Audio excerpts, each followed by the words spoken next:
নমস্কার, welcome back to magic moment at Rinki's ওয়ার্ল্ডে আরেকটা নতুন ব্লগে। এই ব্লগটা খুব স্পেশাল হতে চলেছে, কারণ আচ্ছা আগে বলে দিই যে এখানে আমি কি করছি। অনেক প্রিপারেশন দেখতে পাচ্ছ। এখানে একটা চিলি এগের প্রিপারেশন হচ্ছে, পাস্তা হবে, নুডলস হবে, তার সঙ্গে রাইস হবে। সব মিলিয়ে আজকের একটা ছোট্ট ইনিশিয়েটিভ আমি নিয়েছিলাম, সেই ব্লগই তোমাদের সঙ্গে শেয়ার করেছি। অ্যাকচুয়ালি কী ছিল না, আমাদের বিয়ের এটা 1 মান্থের সেলিব্রেশনের ব্লগ শ্যুট করেছিলাম। তো প্রথম মাসটা কিভাবে আমরা কাটাতে পারি, অনেক রকম প্ল্যান ছিল, মাথায় অনেক কিছু চলছিল। কিন্তু তারপরে ভাবলাম যে না, এভাবে বাইরে কোথাও না গিয়ে আমরা বাড়িতেই যদি ছোট করে সেলিব্রেট করতে পারি। তো খুবই ঘরোয়াভাবে আমি কিছু অ্যারেঞ্জমেন্ট করেছিলাম, কিছু রান্না করেছিলাম। আর এই এগ প্রিপারেশনটা খুবই একটা টেস্টি প্রিপারেশন হয়, যেটা তোমাদেরকে আমি শিখিয়ে দেবো, তোমরা যদি চাও আমাকে বলো। আর এখানে এটা পাস্তা বানাচ্ছিলাম। পাস্তার জন্য ডিফারেন্ট টাইপের বেল পেপার, ক্যাপসিকাম নিয়ে নিয়েছিলাম। তারপর ওতেই কিছু সস, অরিগ্যানো, চিলি ফ্লেক্স ওগুলো দিয়ে, তার সঙ্গে বয়েল পাস্তা, একটু মেও দিয়েছিলাম, দিয়ে জাস্ট ফ্রাই করে নামিয়ে নিলেই হবে, পাস্তাটা রেডি। আসলে এটা আমরা মানে একটা মিলিয়ে মিশে, আমি মনের মতন আমার বরমশাই যেগুলো খেতে খেতে ভালোবাসে সেইগুলোই আমি বানিয়েছিলাম। তো ওর পাস্তা খুব ফেভারিট হচ্ছে, তার সঙ্গে নুডলসও খুব ভালোবাসে। তো তার সঙ্গে আমি এগ খুব ভালোবাসি, এবং একটু রাইস না হলে তো হবে না, ভাতের সঙ্গেই ডিমটা দিয়ে খাবো, সেই জন্যই এটা প্ল্যান।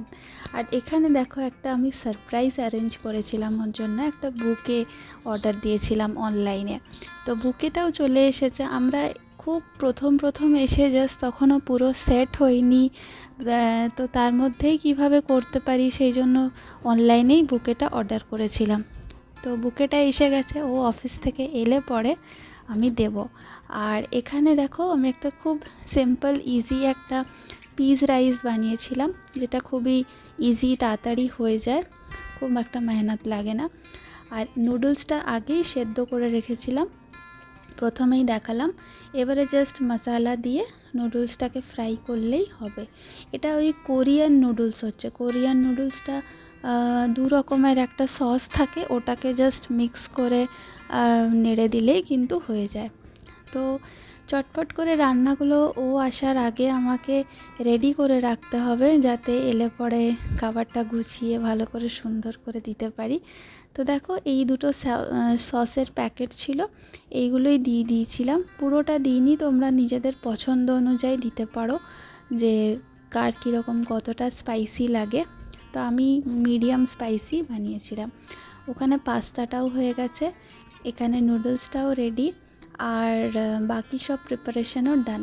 তো খুব ছোট্ট করেই আজকের এই দিনটা কাটানোর প্ল্যান ছিল, কারণ ছুটি তো ছিল না, অফিস ছিল। তো অফিস থেকে এসে পরে কী আর করা যেতে পারে, বাড়িতেই একটু ছোট করে জাস্ট খাওয়া দাওয়া। দেখো, রাইস রেডি, নুডলস রেডি, পাস্তাও রেডি, সবই অলমোস্ট রেডি। জাস্ট টেবিলে সাজিয়ে রেখেছি, এবারে এলে একটু ভালো করে সার্ভ করে দেবো। আর দেখতে তো খুব টেস্টি মনে হচ্ছে, খেতেও আশা করি ভালো হবে।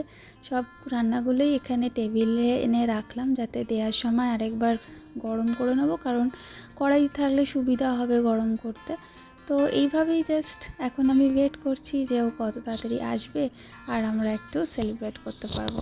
তো কিছুই নয়, আমার সব অল ডান। এখন আমি কি করব, জাস্ট বসে বসে একটু পুরনো সিনেমা দেখছিলাম, উত্তম কুমার আর রঞ্জিত মল্লিকের। তো এই সিনেমাগুলো সত্যিকারে কখনো পুরনো হয় না। আর স্মৃতি রোমন্থন করছিলাম যে কিভাবে একটা মাস এই নতুন জায়গায় নতুন ফ্যামিলিতে এসে কেটে গেল, করতে করতেই বর এসে হাজির।